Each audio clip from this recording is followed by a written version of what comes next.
Salve, salve, galerinha! Sejam bem-vindos para mais um vídeo do canal Área dos Animes. E hoje, basicamente, é claro, vamos aqui mais uma vez continuar com as análises dos capítulos de Jujutsu Kaisen, continuando com essa interminável batalha contra o Rei das Maldições, onde a gente basicamente no fim do capítulo passado viu ali a chegada do Miguel para salvar ali o Kusakabe e também com isso o Ui das mãos do Sukuna. E é justamente isso e muito mais que a gente vai ver no decorrer desse vídeo. Que é claro que justamente por isso eu espero imensamente que gostem e que então é por conta disso, deixe um like, se inscreva no canal e claro também ative o sininho das notificações para receberem todos os vídeos aqui do canal. Eu então, sem mais delongas, vamos embora para o vídeo.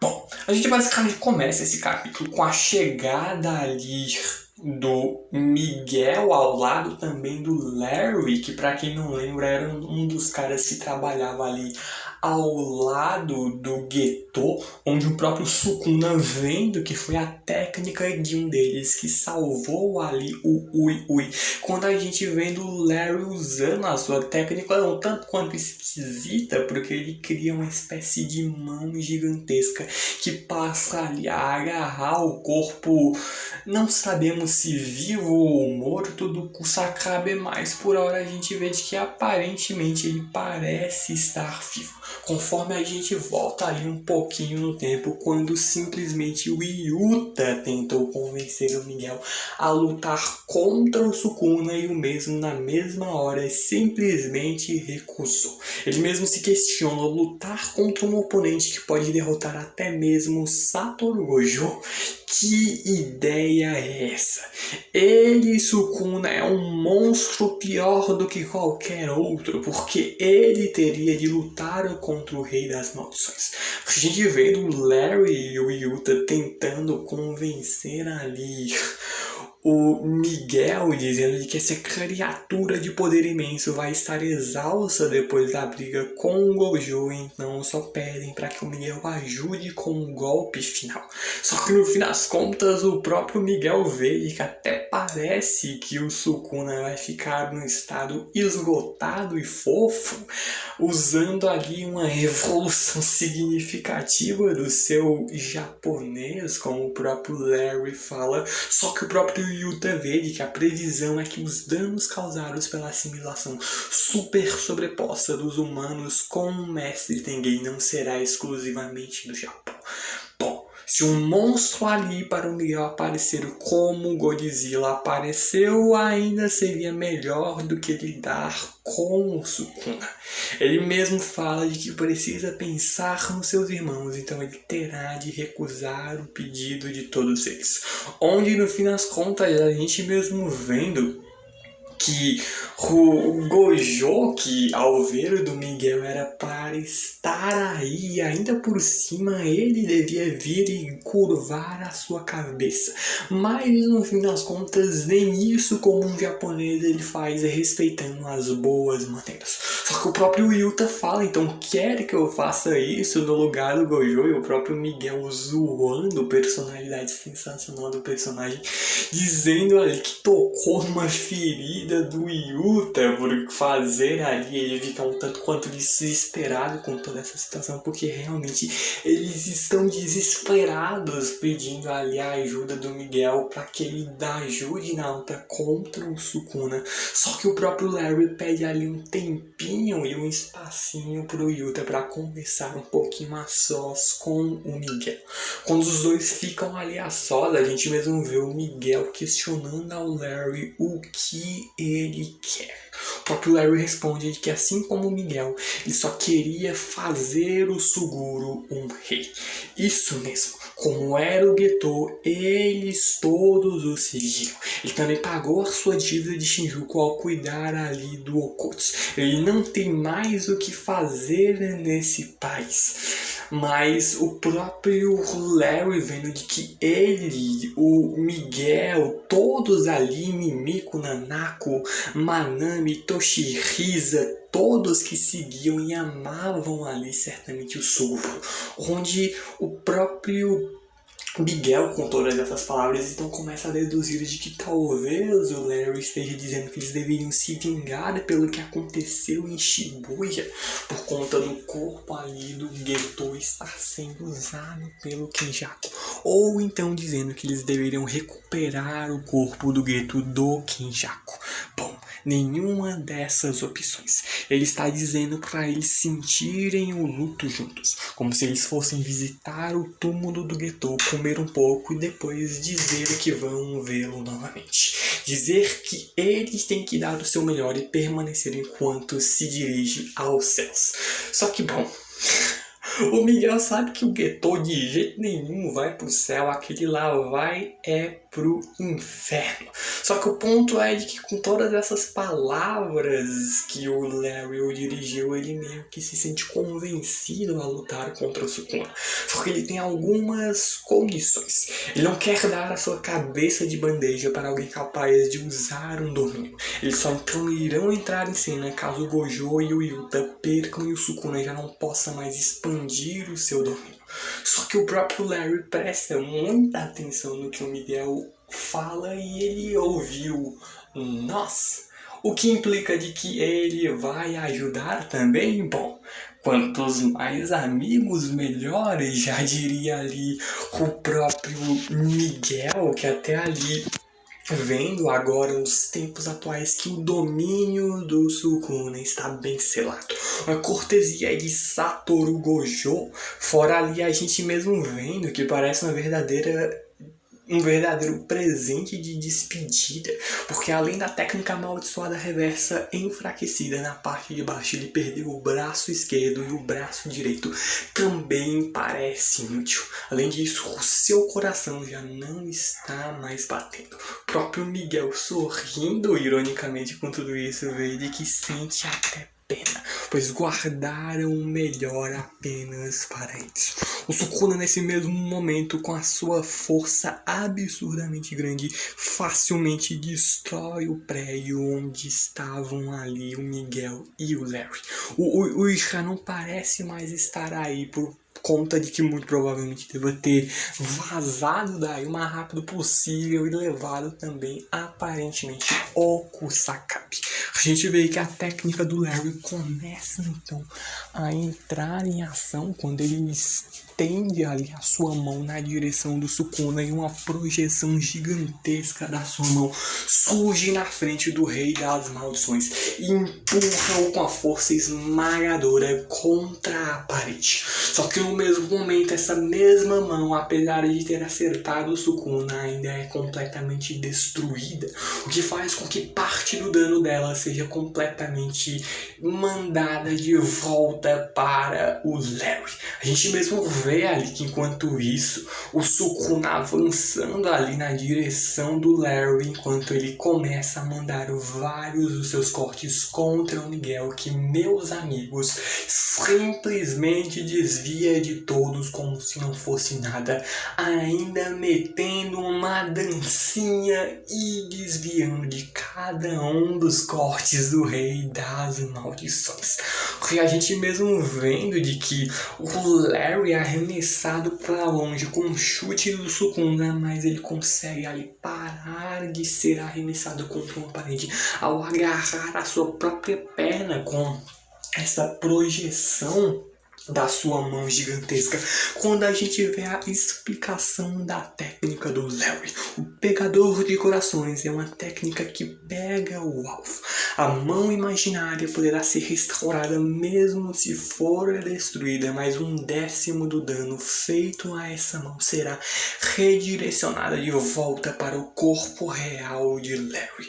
Mas o próprio Sukuna vê que não é uma técnica muito interessante, mas tem sim seu seus pontos positivos. A técnica do Miguel, enquanto isso, por sua vez, trata-se da música exorcista. Enquanto ele mete ali uns passinhos de dança, como se estivesse debochando completamente do Sukuna, a gente vê que a batida esculpida em seu corpo repele maldições, enquanto fortalece e melhora suas habilidades físicas. Em outras palavras, a técnica amaldiçoada do Miguel é como trazer à tona buffs ali, aumentos de status para si mesmo e debuffs, ou seja, ele diminui os status do oponente sem precisar necessariamente de um domínio. A gente vendo isso ser falado ali quando o Yuta e o Gojo estão ali lá na África, quando o próprio Yuta, para quem não lembra, foi treinar com o Miguel, e o Gojo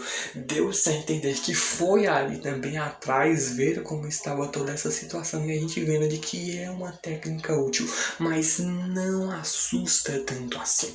Onde o próprio Miguel fica surpreso pelo Gojo saber ali da sua técnica, e o Gojo que diz que pode saber disso apenas de olhar.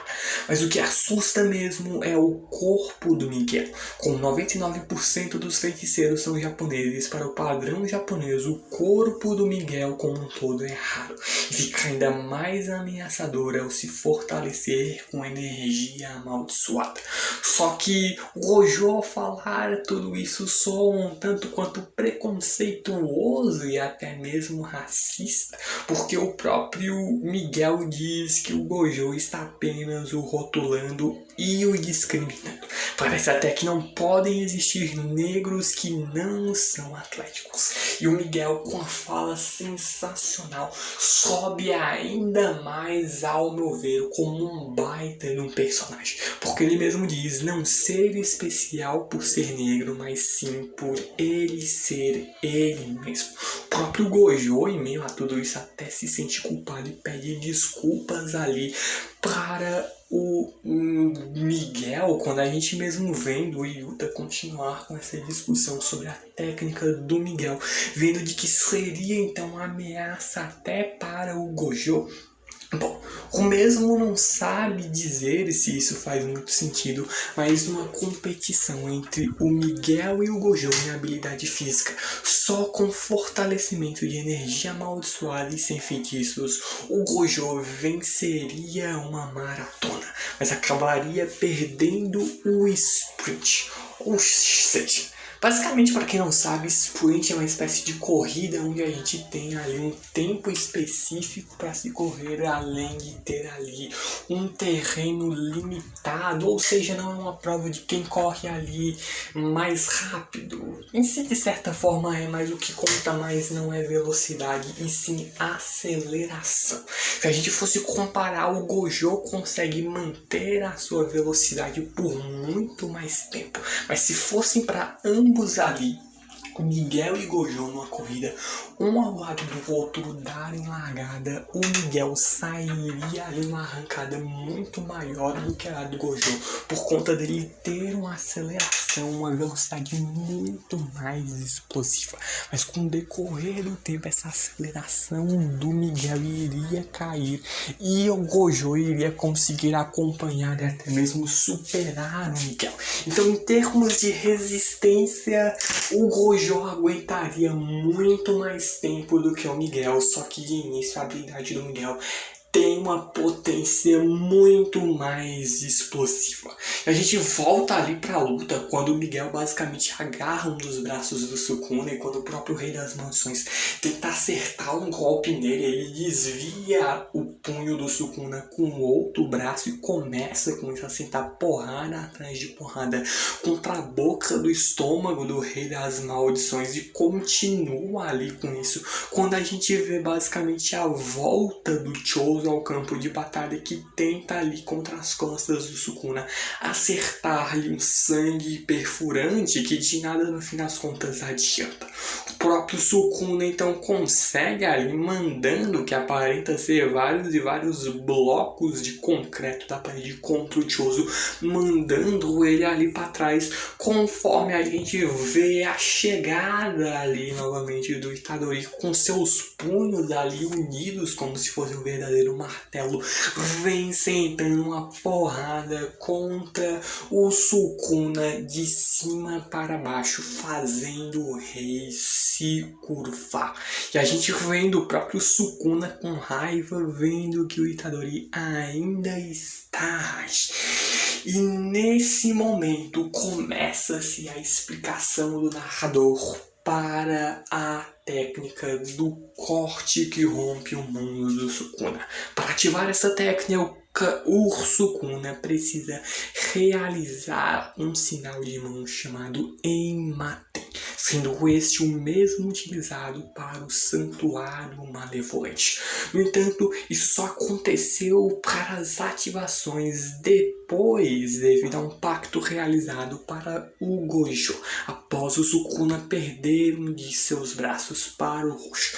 Em outras palavras, para quem não entendeu porcaria nenhuma que acabou de ser dita pelo narrador, o Sukuna usou ali um pacto com a sua própria energia amaldiçoada, que o primeiro corte que rompe o mundo que ele usou, que foi contra o Gojo, não precisaria de restrição alguma. Por isso que não teve selo, não teve canto, não teve nada.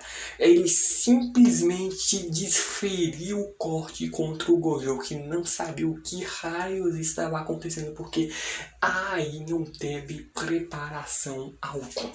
Só que depois disso, para conseguir lançar essa técnica, o Sukuna colocou a condição de que todos os próximos cortes que rompem o mundo seriam necessários para ativar esse corte, esse desmantelar que rompem o mundo.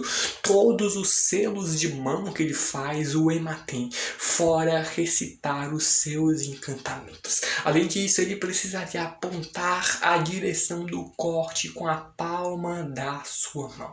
O que agora faz total sentido, ou ao menos um pouco mais, para o Gojo não ter conseguido prever de forma alguma o corte ali do Sukuna, por mais que ainda tenha as dúvidas de que o Gojo não conseguiria ver isso com os seus olhos. Bom, algumas coisas a gente ainda fica nessa dúvida, mas eu creio que em algum momento ou outro, ou ao menos eu espero imensamente que sejam respondidas pelo autor. Mas conforme a gente volta à luta, um dos braços ali do Sukuna repentinamente é cortado. E bom, por quem? Simplesmente ela, que mesmo depois de ter recebido um Black Flash, retorna para o campo de batalha. A Maki retorna cortando uma das mãos do Rei das Maldições. E com um sorriso completamente insano de eu vou te cortar, Sukuna. E o próprio Itadori vê de que agora o Sukuna não pode fazer o selo de mão com apenas os seus braços direitos. A técnica amaldiçoada reversa ainda não está funcionando direito. Eles podem ganhar, eles estão quase lá. Eles precisam de todos até a vitória. Ou bom, ao menos assim ele achava, porque com o verdadeiro balde de água fria simplesmente vemos o Sukuna brotando na frente do Larry e desferindo contra ele um poderosíssimo Black Flash. Que para quem não lembra, quando Satoru Gojo recuperou o funcionamento da sua técnica amaldiçoada reversa no seu segundo Black Flash, a gente viu ali que se ele pôde fazer isso, o Rei das Maldições pode e muito provavelmente o fará, já que a gente já viu ele ter acertado um contra a Maki e agora outro contra o Larry. E bom, No fim das contas, ferrou e muito. Mas a gente só vai ver isso no fim das contas nos próximos vídeos aqui do canal. Que é claro, eu continuarei a trazer o conjugue direito verbo, mas apenas ali se vocês quiserem ali, tenham curtido esse vídeo, que justamente por isso deixem um like, se inscrevam no canal e claro, também ativem o sininho das notificações para receberem todos os vídeos aqui no canal. Eu então agradeço imensamente o apoio de todos vocês, então muito obrigado por tudo mesmo. Então eu vejo vocês no próximo vídeo. Falou, valeu e fui.